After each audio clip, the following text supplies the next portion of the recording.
Hi, folks. My name is Jeremy Van Hoff. I'm the director of the Center for Teaching and Learning Innovation here in a broader group that we're currently teaching and the Office of Teaching and Learning Innovation, headed by Marcio Oliveira, our vice provost over there. We have a wonderful slate of events today, and I'm really excited to welcome you. If you're here for the first time, just some quick logistical orientation. I have a sign-in sheet here, which helps us track who's here physically in the room. In part, that's so we can track our food order a little bit. Help yourself to the food, coffee, all the fixings over there, and there will be kind of refreshments over the course of the day if you're going to stay for multiple events today. Bathrooms are down this hall, all the way to the Digital Scholarship Lab, and then to the left. There's an additional one-stall bathroom a little bit before that big hallway, also on the left. If there were to be an alarm or an emergency, our emergency exit is right out there, 180 degrees outside this room and straight down. Very easy to access and locate. If anyone needs anything throughout the course of the day or the session, feel free to contact me and I can help you with any of those big matters. But let's get to why you're actually here, which is our esteemed guest, Dr. Wes Fondren. I have just a quick little blurb. The first session today helps us start to think about navigating. Hi, welcome. Come on in. The complexities of undergraduate education in a space that is increasingly automated. The session is titled A $1 Million Suitcase, The Dilemma of AI in Undergraduate Education. And it's going to be presented to us by Dr. Wes Fondren, who we're honored to have with us today. Dr. Fondren serves as Associate Provost for Artificial Intelligence, Academic Technology, and Professional Development at Coastal Carolina University, where he's also an Associate Professor of Communication. He views AI not as a replacement for human intellect, but as a powerful tool to empower both faculty and students in the learning process. Today, he's going to address the specific dilemmas facing undergraduate education and how we can best prepare our students for the careers of tomorrow. Please join me in welcoming Dr. Wes Fondren. Thank you so much for letting me be here. I had a spectacular day yesterday. I want to particularly thank Eric. Eric's been amazing. Eric and I guess, first came into contact with each other at the Council of Graduate Schools meeting a couple of years ago. And he's been fantastic. And he's not only done the heavy lifting, he's done the medium lifting, the light lifting, all the lifting to help me with all this. And so I'm extremely grateful. I'll stay. And so I'm very grateful, and grateful to so many other people. I love the weather. Like it's already getting hot at the beach, and so getting off the plane and what's cool to me, I hear Rose say, it's really warmed up for you. And so it's been wonderful. I want to start with a couple of disclaimers. One of them is I don't pretend to be the expert in the room on this. You could pull out your phone right now and begin reading about AI in higher ed and know more about some of the areas than I know by the time I'm done talking, even though I spent 2 hours this morning trying to get caught up on a bunch of stuff that came out yesterday. Every morning I spend 1 to 2 hours. I have an agent that goes out and harvests news for me every night. And I get up in the morning and I read a digest that leaves the links out so I can go follow these articles and stuff. And even at 1 to 2 hours a morning, I can't keep up. If you were in one of the other sessions, I talked about the way that I use Notebook LM on a weekly basis to help me plow through just a massive amount of information that's coming out, policy and one of the big areas that scares me to death right now is data governance. And so data leaks are popping up constantly, and so trying to stay up on that sort of stuff is difficult. And so I just want to say it's very possible someone's going to raise their hand and ask a question about something that I don't know about because it's come out recently, and so that's one part. The second thing I wanted to mention is that I have a thick Southern accent, and I know that, and I'm going to talk fast. I'm talk quickly, and I know that fast Southern sounds like cursive. And so if I get to going too fast or my words run together or something, or if I use a word like "yont to" or something like that you don't understand, just flag me and say, "Can you speak a little more northern for me?" or something. And so anyway, I'm really glad to be here. I'm going to go ahead and dive in, and I'm going to start with a Southern story, actually. Let's see, make sure this clicker is working.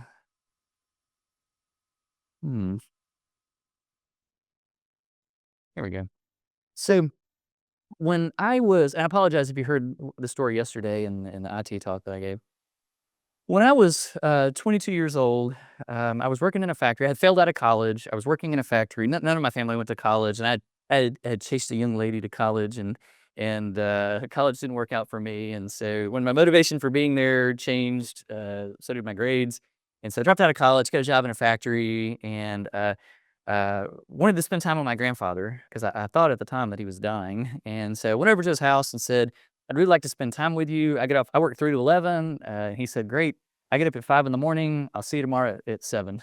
And so I started going over to his house really early in the morning. And he told me one day, "I want to teach you how to plant." Well, I thought that meant like dig a hole, put a seed in it. Well, he had about a 3-acre garden, little mini farm that he had, and he meant something completely different by learning how to plant.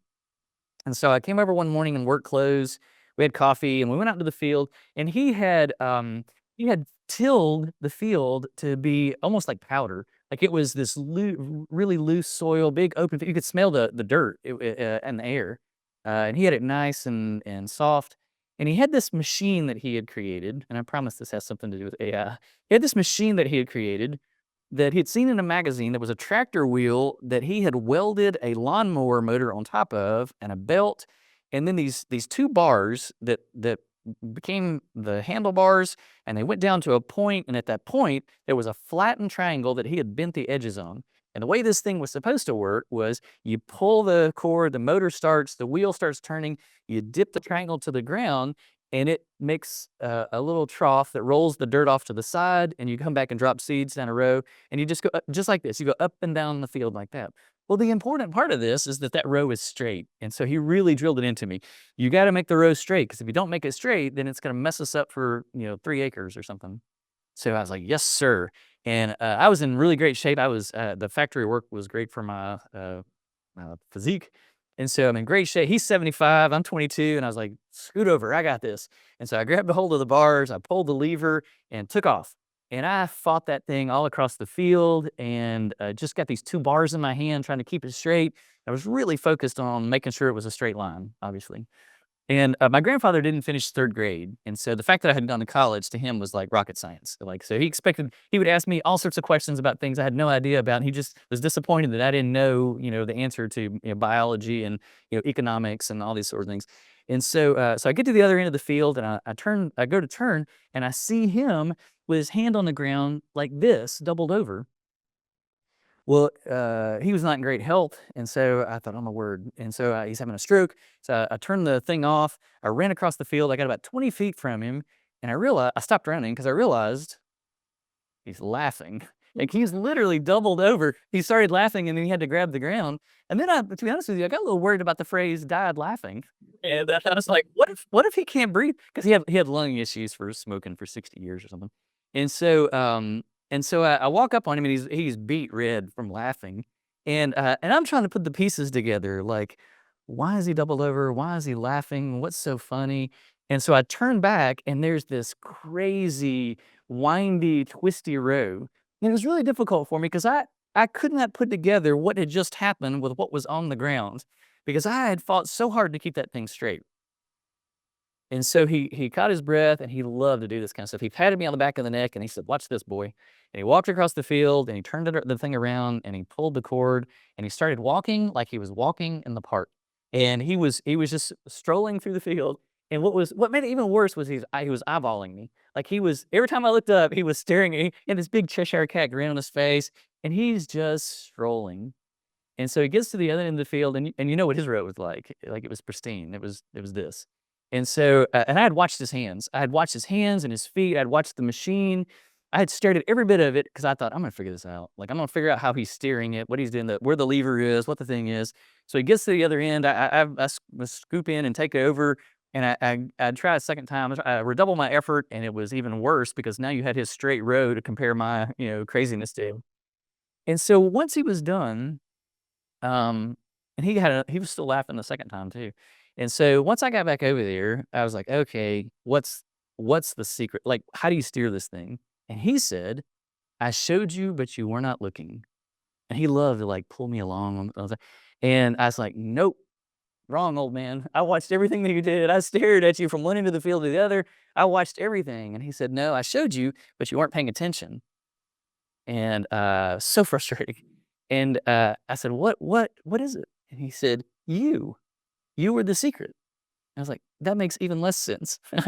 And he said, "I wasn't walking to make a straight line. I was walking to you. That's why I was looking at you." He said, "Pick something across the field and walk toward it. If you focus on your feet and making a straight row, it's going to be crooked. Find a fence post." I am concerned that universities have lost their fence post and that they're looking down to make adjustments. "Oh, I gotta do this. I gotta do that. We need to do this." And we're making a crazy road that doesn't end up where our mission is. And I love AI. I'm obviously an AI person, but I'm worried that AI has exposed some of that and making it worse. That the constant adjustments, I talk to faculty all the time that every week are picking up a new tool or trying a new strategy or doing a new thing, and I'm wondering, is it because the tools are fun and shiny, or is it because it gets us a step closer to the fence post? Matter of fact, I have an even deeper concern, and I hope when you read the title of this talk, you saw that it wasn't a warm and fuzzy talk. Like, I love giving warm and fuzzy talks. I love showing people how to use cool new tools. Those things are so much fun. But I fear that something big and bad is happening or potentially. And so when I mentioned to the associate provost and associate dean and stuff what I was hoping to talk about, and they gave me a thumbs up, I was like, "Yeah, but I'm worried that this probably may not be a fun talk." And so um, this is the not fun part. I'm also worried that universities have a different fence post than their faculty.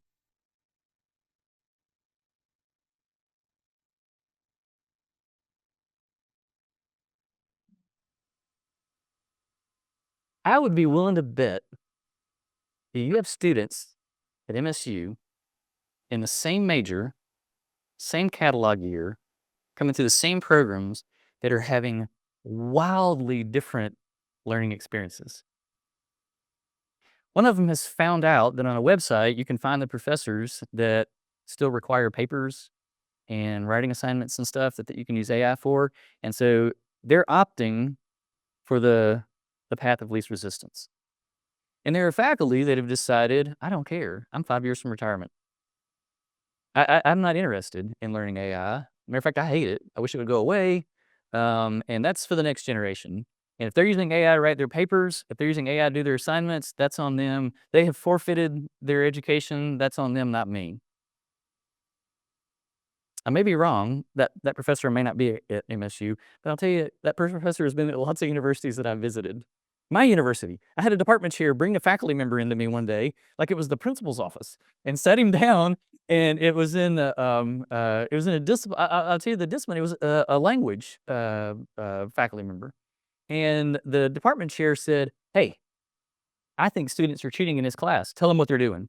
And he said, well, I think they're using translation AI to translate all the assignments." And I said, "Well, what makes you think that?" And the chair chimed in and said, "Because he has all A's this semester. And he had all A's last semester, and that's the first time that's ever happened. He used to have like C's and D's. And he is leaving his entire class online because he converted it for COVID, and he didn't want to come back. And he's got all online assignments that he's been using since COVID, and he doesn't want to redesign them."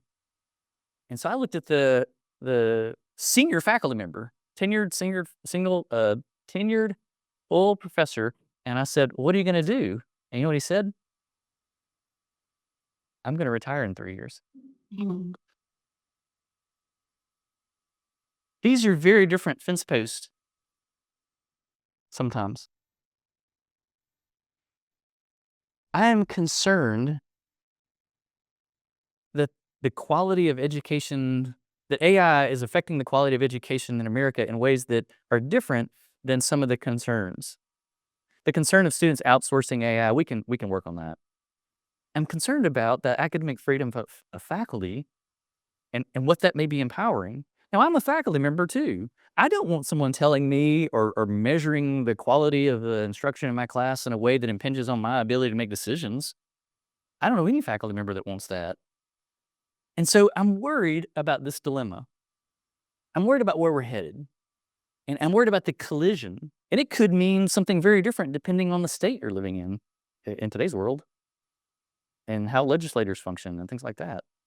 I, I'm worried about this. And I want to, rather than try to talk about solutions, I want to explore the problem for a minute. We have a theory in communication about problem solving, and a big chunk of it is analyzing the actual problem. And we don't have time today to analyze the whole problem in scale, but I want to point out some of the aspects of the problem. There we go. So I want to talk about it in two different categories. I'm talking about the student side of the problem and the faculty side of the problem, and because I think the administrator side of the problem is pretty obvious. Like I'm an administrator too, and I worry about students paying the same dollar for very different experiences. And it's true that students can decide to cheat; they always have been and stuff. But AI is creating been a catalyst for a spreading of the range. The differences have become, even if someone cheated before, it would have been much more complicated for them to completely outsource every class that they took. Today, that's completely possible. In fact, I was telling some people at breakfast this morning.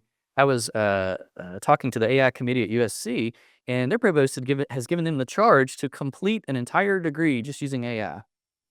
Because the provost wants to know: is it possible? Is it possible that we can create an agent that can complete our entire degrees? And I asked them, I said, "How far are you?" And they said, "We're about 80%." There's some stuff, and it's not the upper level ones, it's some of the other classes we're having a hard time with. And that's becoming possible for some of our students. A lot of them actually, probably. And so let me explore that just for a moment. Um, One of the problems that's changed is access. And I know you know that they have access to AI. I wanna go a step beyond that. It's not just that they have access to maybe the most powerful cognitive tools that we've ever seen. It's that they are being aggressively pursued by very large companies to use those tools. We we're not competing on a neutral battlefield. The people that are going after our students are extremely well funded, and they live in the spaces that the students are. And I don't mean the library, I mean TikTok and Insta and those places where the students really live, where they spend a huge amount of their time. And I want to give you a couple of examples. And they're not just going after them to use these tools, they're going after them to become their teacher. And I'll show you what I mean. ChatGPT, obviously, that's the one that most people, when I ask most people about, what do you think of when you think of AI, that's the one that most people say. You guys have access to chat here on campus through Tech Store, which is wonderful. It's so great to see some of the tools that the university has provided for you all, which I'm gonna talk about here in a minute. Michigan State's in the top rung of providing tools. It may not feel like it, but I've been to lots and lots of schools that are not providing anything. Matter of fact, some schools have paid for Copilot and haven't even figured out to tell their faculty, "That's the one, we have that one, you should use it." And so you guys are really in the top tier of what's being provided. Study and learn mode in ChatGPT. Uh, this is free. It's free. The attention is drawn to it as the students use ChatGPT. They're being invited over and over and over again to try study and learn mode, and it is spectacular. If you haven't used it to learn something, I would strongly encourage you to go to ChatGPT and click the little plus button, and then go to more, and you can see study and learn mode. And it takes the LLM and turns it into a focused teacher, and it does scaffolded teaching where it regularly checks in and out through questions and quizzes and all sorts of little things, application narratives and stuff like that. It will make sure that you have learned at a certain level before it moves on to the next.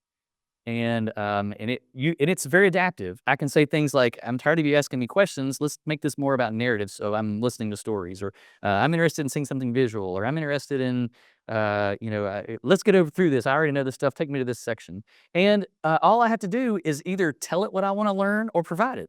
So if you gave me a book chapter, if you provided a book chapter in your class and said, "Hey, you need to learn this," I click study and learn mode, hit the upload that chapter and say, "Teach me this chapter." And I can ask it questions like, "How well do I know this chapter?" And it'll say, "Well, you're getting there. You're at a functional level, you're approaching mastery or whatever. And so it's a remarkable tool that is getting smarter at an exponential rate. You probably know this about AI. It is not a linear knowledge growth system. It is the more it is used, all of these, the more it is used, the smarter it gets. And so even if it's not great at this moment, it will be significantly better in 3 months and 6 months and 9 months, 2 years from now. And it's one of the reasons that the companies are going after students is because, and I believe this, that we will become our own teachers in the marketplace.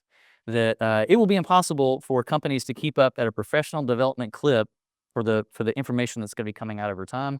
And so we're going to have to learn how to become our own. We have a class at Coastal that's finishing its process through the proposal process right now called Learning with AI. That we're going to be teaching our students how to learn with AI when they come in. And part of that is teaching them how to do it responsibly. And something an important distinction that I need to make here is that we're aggressively working on teaching students how to not outsource their education, but to partner with tools to gain their education. And I can show you some examples of that. It's a very different approach in some ways. I was telling them at breakfast, and I mentioned this yesterday. For example, the students don't write papers in class anymore. I do. And they grade them in class. And they hate it. And I love that they hate it. You know why they hate it? It is difficult. And they have to know the material even better than they used to. Because there's 2 ways to lose points now. Missing a mistake that you didn't catch and marking something that's a mistake that's not. They hate it. And I was telling them at breakfast, I made several mistakes with this assignment. The first is I actually created 25 unique papers the first time that I did this assignment. And then once they handed them in, guess what I realized? You've got to grade 25. I've still got to grade 25 papers. Yeah. That I've got to find all those mistakes. And so the second time I did it, I just had it. I found about 5 of them that the mistakes were pretty clear in that I thought were easy to understand. And I just used those 5 the next time. Second mistake I made was grading it the first time. They've never graded anything in their life like this, or my students hadn't. And so the very first time I did it, the grade didn't count. Because I needed them to see this is what's going to be expected of you, and it's different than recognition, like the type of recognition that you've done before.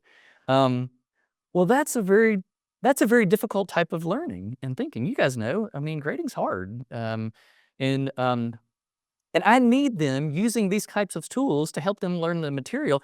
I don't actually care if they get to their knowledge by using one of these tools, but they can come in class and show me that they understand the material well enough to evaluate Bloom's taxonomy. That's something.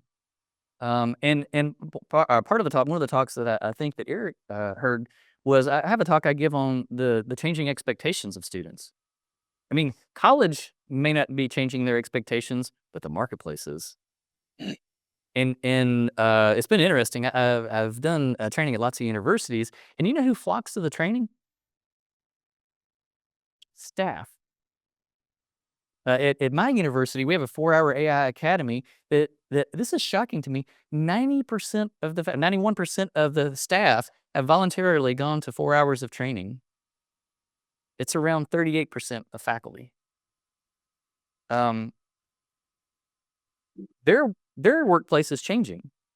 The first moment I showed an admin how to take minutes using Teams instead of actually taking minutes, I had 80 admins wanting to know, how do I get the training for this? And so we scheduled all our academic affair admins in one room, and we taught them how to use Copilot to do some of this sort of stuff. The expectations are changing. So it's not just ChatGPT. Claude has it, and I'm going to tear through these really quickly. And all these are free. You can access all these. You can go play with them. You can see which one teaches you better. I like to use it to see how it teaches topics that I'm planning on teaching. And I was telling them at breakfast, I've been a little discouraged because it comes up with better analogies than my 25-year-old movie illustrations. And so I use it sometimes just to help me prep for topics that I'm going to teach myself in person. And so Claude, you probably saw the video play. Claude has the same thing in learning mode. Google has it. You guys have access to Gemini now. Google uses something called a learning coach. I'm gonna give you I think a QR code to it here in a second. And this is what I mean by being in the place that students are. Do you know the largest advertiser in the world is? Google. So the largest advertiser in the world is reaching out to your students to try to get them to use their product. We we can't compete, or I don't know how to compete with that sort of reach. It's in their Gmail, their Docs, their YouTube, their Android, their so many different places are reaching out to them saying you should use Gemini. Matter of fact, Google has taken a very embedded approach that they're not even saying use Gemini. They're just saying click if you click this little thing right here, I can write it for you. Or how would you like me to rewrite that for you? Or would you like me to store your flight in your calendar for you, or whatever? And they've actually partnered. And this is what I was going to show you. This is the main Gemini screen. Help me learn. But an easier and maybe more interesting way to get to it is you go to the little hamburger menu on the side and select Gems, and they have something called a Learning Coach. Now the Learning Coach is a little bit different. You'll notice that it has by Learn LM in there instead of Google. Learn LM is a project that Google has going on with Stanford and Wisconsin and one other university that I keep forgetting to look up. That they've partnered with their education departments and learning science and said, we want to refine an LLM just for the purpose of being better at teaching. And you can use this Learning Coach, and it'll do the same thing the other ones have done, and you can figure out which one you like the best. Google is aggressively reaching out to the students, so much so that they've put their money where their mouth is, and students can get the $20 a month, the thing that I've been paying $20 a month for 3 years to get pro access with all the other things that go along with it, students get for free. And it's not just the access to the Gemini tools, it's all the other stuff. Do you know what one of the hot tools, you probably know this, one of the hot tools that Google, let's say it a different way. You may know what the number one app the last week of the year was in the Apple App Store? Anybody have a guess what the number one app was in Apple's store? Gemini? Great guess. That's a great guess, but it wasn't Gemini. Nano Banana. Nano Banana is the image creation tool and image editing tool where you can voice edit images, where you pull up the image and you hit a little button and say, can you take that guy out of the background? Or I'd like to have blonde hair instead of brown, or whatever. And you can voice edit, you can do all sorts of, it's almost what are the limits of your imagination with images that you can do with it. And it was very popular, has been very popular. College students love creating images for memes, as you probably know, and posting on social media. And there was a lot of belief that students were the ones that were driving the Nano Banana downloads on their iPhones, which is interesting. And it's we're seeing a strange bedfellows. Does anybody know who Apple just signed a contract with to take over Siri? Gemini. And so Gemini will be by the end of the month, the back end to Siri, which is also the back end to the Google Assistant. And Apple's adding a layer, they call it a layer of, not an application layer. Apple's adding a layer in there so they can control the content flow. I'm sure they don't want it saying like, what's the best cell phone? It's saying, Android. And so they've got a layer of control in there. They use Apple Intelligence is ChatGPT, and Siri is Gemini. And so this is part of what I'm talking about, going after students. But they get a lot of stuff for free, and lots of students have signed up for it. So much so that the stockholders of Google said maybe you should back that off a little bit, because they had seen a surge in people taking the free accounts and a degradation in their service, a little bit of degradation. Microsoft, always a little bit late to the game, it seems, has done the same thing. And you have access to Enterprise Copilot. I want to put a little parenthetical statement in here. If you're doing anything with any information that is sensitive at all, private, potentially sensitive, please use Copilot. It is not as good. It is an inferior product. It is it has all kind of issues, but the one thing it has going for it is it uses the same set of security protocols and systems that your shared folders and your login and all that sort of stuff. The Azure security system in the background. Microsoft is not selling AI; they're selling security. And if you don't want to, if you want to be at the most secure AI use that you can, use Copilot. And so. still the IT department, I would say that too.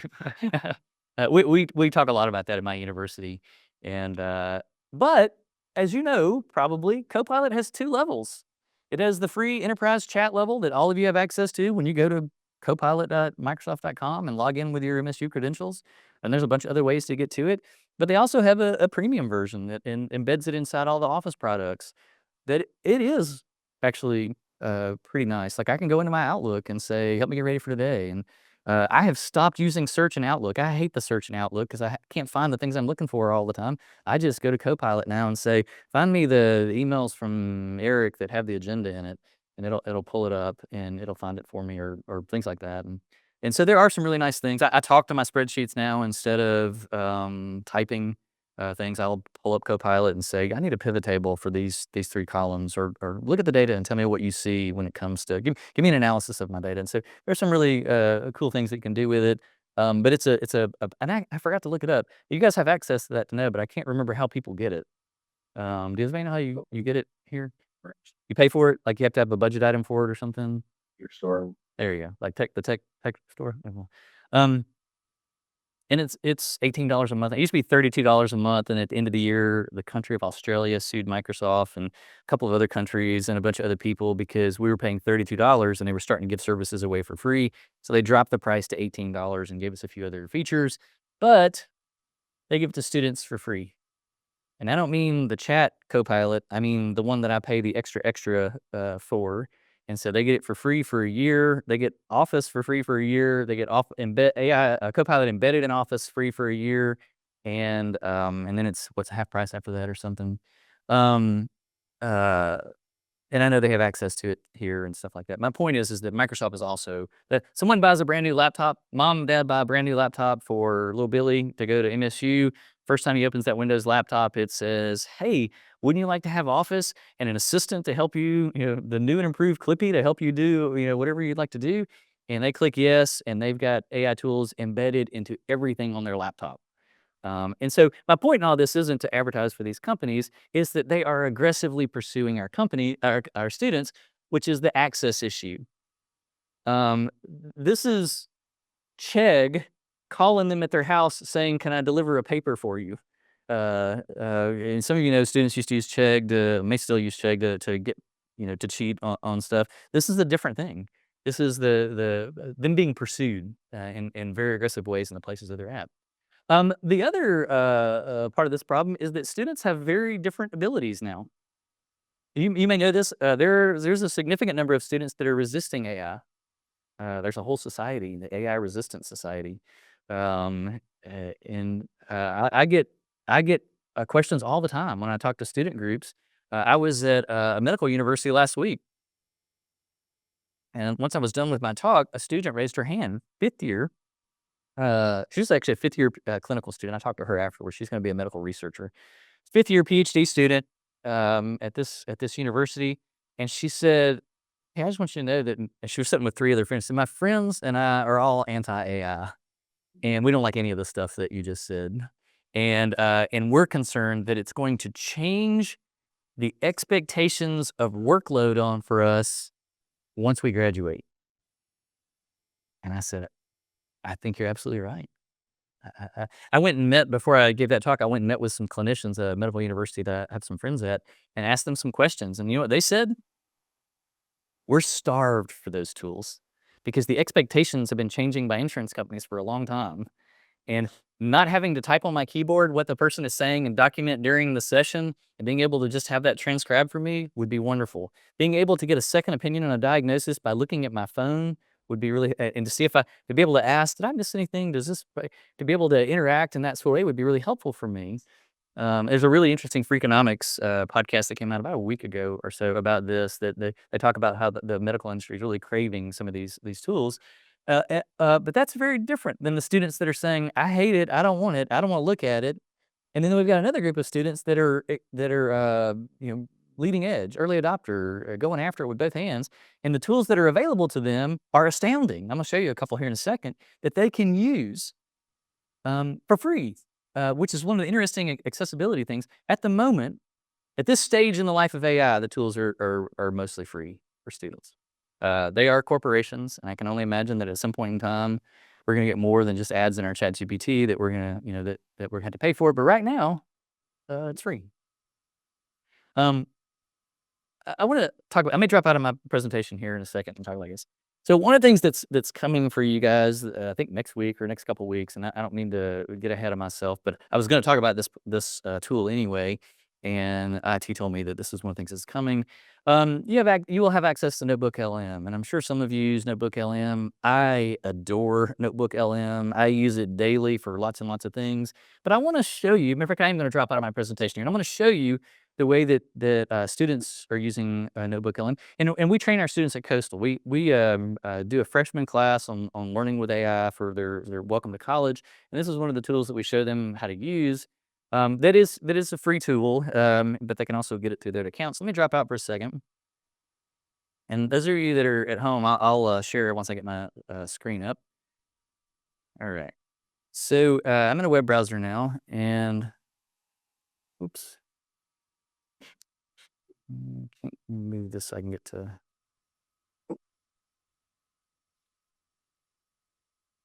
All right. So I got a Notebook LM. And I'm hitting the OK because I would love to see the top of your window. oh, That's on my. there you go. That's like, thank you. Is that better? Agree. So you click the plus button and you can create a notebook. And notebooks are places to dump resources. And so I click create notebook, and I can dump just about any kind of file type in here I want, or links. I dump lots and lots of links in here. I use it a lot to keep up with articles I don't have time to read. And I don't mean things that I'm required to read. I mean that huge gray area that's expanding of things that would be nice to know about, but I don't have time to read the article. And so I dump lots and lots of websites in there.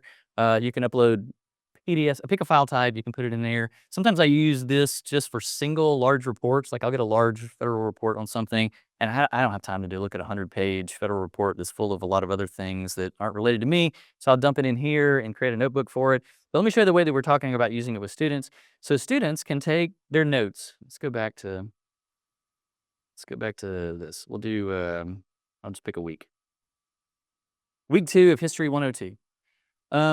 They take notes. They take them by hand. If their handwriting is legible enough, they can just take a photo of their notes and upload it in here as a source. If they use a laptop, they can just dump the notes in there. Or if the teacher will let them, they can record. And one of the areas that I don't have time to talk about, that I think I'm going to talk about with IT this afternoon, is we're having a problem right now with students covertly recording the lectures, turning recorders on and setting them in their purse, or just starting their phone and not asking the teacher's permission to record. But some faculty are okay with that. So let's imagine that the faculty is okay with that. The students record the lectures, or they have an accessibility accommodation that lets them do it. Whatever they do to collect their notes for the week, they stick it in that week's notebook. This is week 2. And then if the teacher provides any digital articles or things that could be scanned, by the way, AI, as you know, is great at reading images. And so students can actually just take photos of pieces of paper and upload them in there, and it can read them. So they dump all the resources for the week in here, and it creates a little place for them to interact with it. But what's really helpful, or the way that we're trying to show students how to use it, is to go to the reports and create a briefing document right here. And you can, I'm sorry, you can't see it on your screen, but I've got a box floating around mine I'm having to dance around. You can create a specific set of instructions here. I can say, this is for my history class, and Dr. Smith said that I really needed to focus on the relationship between, government and the people, or I really needed, and they can put all sorts of instructions in here that will adapt all of that material to the focus that the teacher has given. Or they can say nothing and just let it run a report. It runs, this isn't a summary, this is a report. And so you'll see that it has, I think it's 8 pages of content in here. It creates some tables that are not in the notes to help organize the information. And then we teach the students to download this. And by the way, if you wanted to do this for your students, you could. They can download this content. I think it's at the bottom right here. They download it, and then they keep doing that every week. And then when the midterm rolls around, and this is where the real sweet spot is. They dump those reports, and so now they've got 3 weeks of uh, collected notes and information, and they go over here and they can create uh, just about any kind of podcast they want. Uh, they can create. I am partial to the deep dive, and it creates basically a podcast newscast of the sources. And I can tell it, make it long and cover this for an exam. I've got to learn all this material. Please tell me about it in a way that will help me study for my exam. And if they're not into audio, they can build their own quizzes. They can give directions to it about what kind of quizzes that they want, any directions that the teacher gave, flashcards, mind maps, videos. They can create video reviews of all the material. Again, customizable in the ways you can create your own PowerPoint. And then they can go over here, and this is maybe one of the unsung heroes of this. They can interact, they can chat with the information. Like I can go over here and say, who was it that, or can you explain to me how, and it's only pulling the answers from the source material. And so they have a plethora of ways that they can interact with it. And the interaction is pretty remarkable. And I'll show you what I mean. And I don't know if on the home, if those of you at home, this is going to come through or not. So I apologize if you don't get the sound on this. Oh, I don't have the sound on this. I've got my sound off. Today, we have a very specific mission. We're tackling a huge chunk of early, basically everything from the colonial. I don't think I can put my sound on here, can I? It's going now. Eerie. You can hear it faintly, can't you? I can't get it over the speakers. Oh, Revolution, Constitution, early presidency. Exactly. It's about connecting the dots. How did these colonies even start? Originally, that they and initially failed to govern themselves, and then what kind of nation did they actually turn? and then this. Wait, who wants to join? Hey, go for it.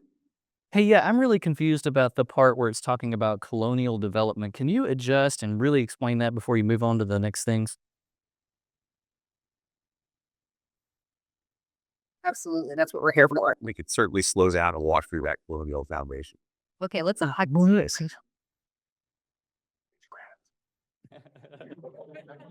It feels like magic, doesn't it? And this is just some of. Let me get back to my presentation. And rather than trying to do a deeper dive into, oops, that's not shared, is it? You save it, and What do you mean? so I guess I see it as, is this a tool I can use to generate content for my students? Oh, I use it all the time. Yeah, I use it all the time. In fact, I'm gonna talk about that in the workshop today. I use it all the time. It will create slide decks for you. You can give custom slide decks, and I don't use its slide decks, but I'm slowly, but it's trying, yeah. I pull slides out of the slide deck. Like I'll say, build me a slide deck based on this book chapter or this. I can upload PowerPoint, stick a PowerPoint in there, and say, look at my PowerPoint and see if you'd redesign the slide deck for me. And I don't take them in mass, but I'll pull a slide or two out of it. By the way, none of this is copywritten that it creates. So any of the stuff that studio creates is not copywritten. You can use it, put it in your those recordings are not copywritten. I use it to get my students familiar. Like MSU might be different, but my undergrads don't always read what I ask them to read. And it's the kiss of death if I say optional reading. And so what I do now is I take those 2 or 3 articles or 5 articles, whatever, I dump them in as sources. I go over and I create a 5-minute or 3-minute or whatever, and I tell it to be light and not overly professional, but be a relaxed recording to give them. And I send that record. By the way, every piece of that is shareable. You can share any of the things individually that it creates. You can share the whole notebook. You can share just the sources. You can share just the chat piece. So you could create a chat that the knowledge base is limited to the sources, and you only share the chat with them and say, you have to have a conversation with this text or whatever. I use it on a side note. I use it for my own medical curiosity. Like my partner has something called frozen shoulder, which is where your shoulder gets painfully tight all the time. And so I went to ChatGPT. I know that's a different tool. I went to ChatGPT and said, give me a list of the top tier medical journals related to, what's the joint called? Orthopedics. Orthopedics. And so it showed me, it gave me a list of gave me like 20 something. Then I went over to, I forgot to show you this. In the sources, you may have noticed at the top, I can provide the sources or I can ask it to go find them. So I went up to the top and I said, deep research. Find me all the articles in the last 10 years on adhesive capsulized frozen shoulder and only pull from this list of top medical journals. And I provided the list of journals. I had entered, it found 37 articles. And then I went to the chat and asked it questions as if I weren't a medical person and said, hey, I'm going to the doctor next week with my partner. We believe she has this. What are the questions I should ask? And say, oh, here's 5 good questions. And when I went to the doctor said, who have you been talking to? And because it was generations above, I Googled it, if you know what I mean. I had to go meet with a geneticist for something with my daughter has a disability, and I went in loaded. I made the maximum amount of my time up, and this is what I mean about teaching students how to learn themselves. The class, learning with AI. This is the kind of stuff that we're talking about. The fence post is the learning, not the you have to do it from my printed articles or you have to. I'm trying to get them where they know this stuff, and I've hopefully provided for them an array of approaches to learning this material, and it has changed my expectations, which is I think the next. Sorry, the problem is me. I'm having a hard time going back and forth between the different. I have changed my expectations. But one of the problems we have, inspost problems, and I was talking about the academic freedom, the difference between teaching styles, is that we're having the same expectations for the students that have been empowered, that they have been enormously empowered if they're willing to, and yet we have the same assignments and the same expectations for them. I taught a class last spring that was all AI infused. I mean, it required AI. You could not do the assignments without AI. And I told the students on the front end, I made sure they knew before they came into the class. I gave them opportunities to go to different sections. I made sure that they knew what they were signing up for. And for the first time in my 20 years of teaching, I had a bimodal distribution. It was shocking to me. Around a 71 was one mode, and an 89 was the other mode, and it was almost perfect. And it bothered me enormously. And so by April, I started asking the students from the second hump, the lower hump, about the class. And you know what they said? It's just too much work. That I showed you is too much work. The concern I have was that I cleared off all the busy work and all I left behind was the learning. And learning is hard work. And I would see it in class. Like we did physical prompt writing, like pull out a sheet of paper. I'm going to tell you what we want to do. I taught them a lot of stuff about partnering with AI and how to do prompt writing and how to be a good partner and all that kind of stuff. And I would see them start. It takes about 5 minutes for me to write a good prompt. And I would see them write for like 10 or 15 seconds and then put their pen down and be like, "Hey, Billy, what's going on, man?" He's like, "I'm done." Like, "You're done? Well, so you're writing a prompt for a travel agent to take you to Italy. What things are you telling him?" "I'm left-handed." Like, "Okay, what does that have to do with going to Italy?" "I don't know. I just could." And that sort of critical thinking of what do I need to tell my partner that's going to make them a better contributor to this process is hard work. We're getting to that. So one of the problems is that we're having the same expectations of students, even though many of them have been empowered, and that's leading to very different college experiences. Let's talk about faculty now. Oh, I've already done this. Oh, no, I left out one part. I'm sorry. One of the other problems is need. They need to learn how to use AI. And I'm going to tear through this next part really fast. There's a ton of data out there about the way the job market is changing. Forrester is predicting that we're going to lose about 2.5 million jobs in the next 4 years due to AI efficiencies and operational gains and stuff. While at the same time, 11 million jobs will be created in this industry. And you can do math. That's 8 million. That's 8 million jobs that I don't know that we're preparing our students to go out and get. Federal Reserve had a similar. Oh, let me see if I can get you to guess this. Federal Reserve estimated that 24% of jobs across sectors would demand AI skills by a specific year.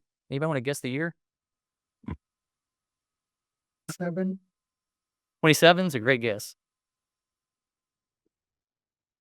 Last year. 2 years ago. They think it'll be up in the upper 80s by 2030 when our students graduate. And so, whoops. And so we have a problem. The students need to know these skills. They're having very different experiences. They have high access that are being pursued by it, and they're gaining. Some of them are gaining extraordinary learning abilities. And so that's one part of the problem. The second part of the problem is faculty. And if you think this is a beat up on faculty moment, it's the opposite. One of the problems is change fatigue. Anybody go through COVID? I mean, I had my courses humming in 2019. You know, I had taught them for years. I was at the refining stage of just going through and making them better and improve them. I was able to innovate and do some cool things. And then all of a sudden, the provost sent out a message that said, everybody's online now. Everybody's teaching online classes for the foreseeable future.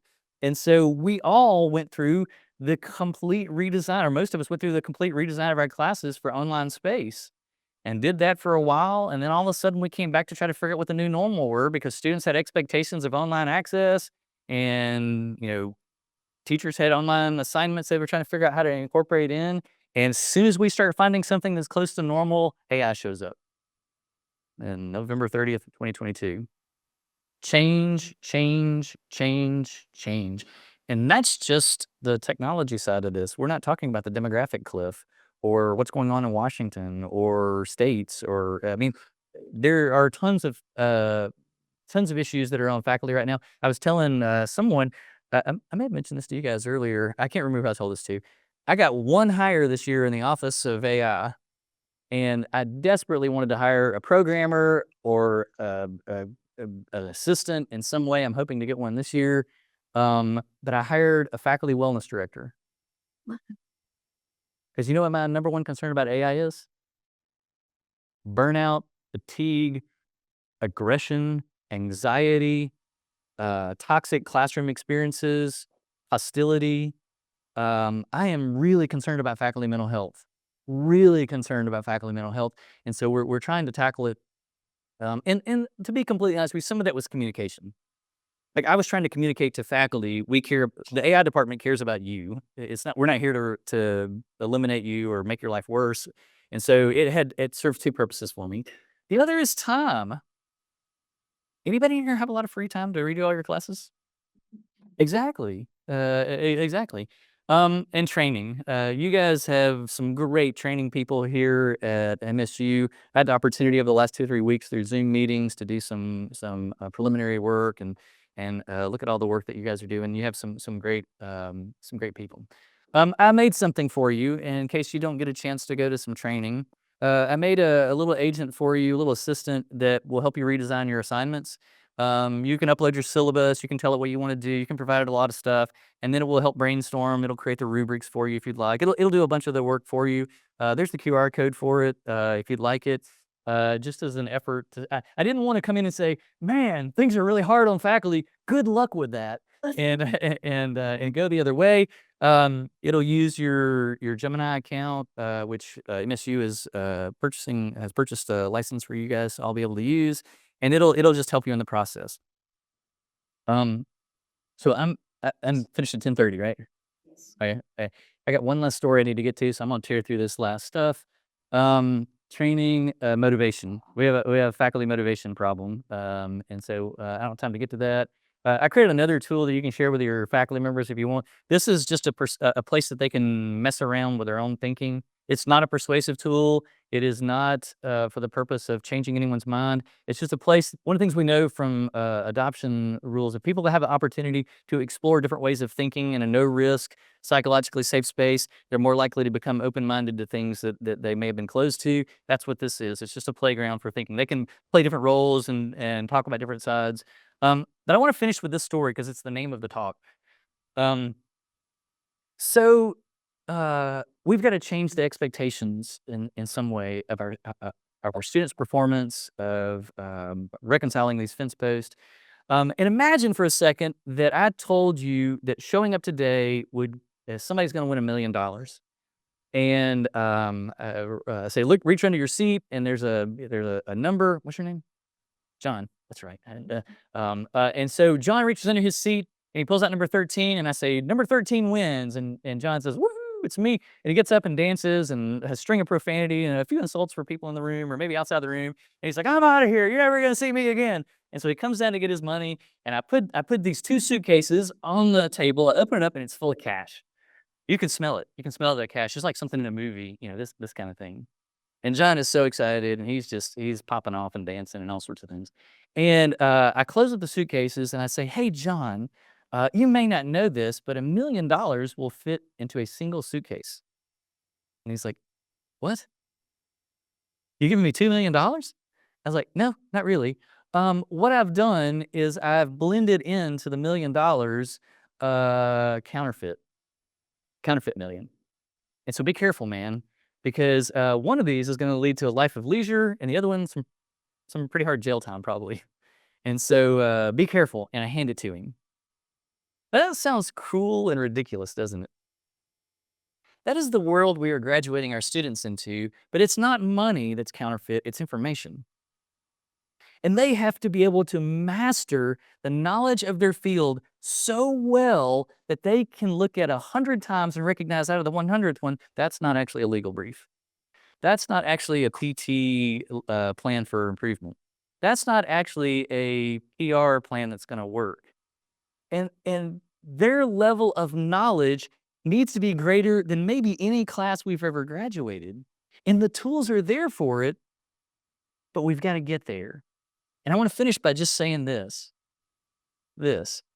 We have never needed what faculty do more than today.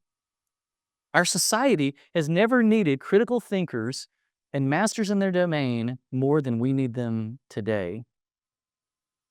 Thanks so much for letting me guys hang out with you guys. I enjoy getting to talk with you.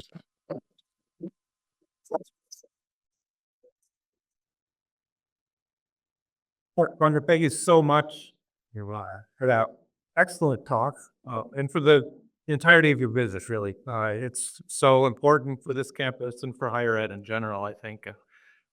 We are out of time, but there are additional sessions that are going to be running as the day goes on. Some of you might have signed up for them or have been invited to them. So again, thanks to everyone for making your way over here today. For those online, I'm going to close out the meeting in just a second here.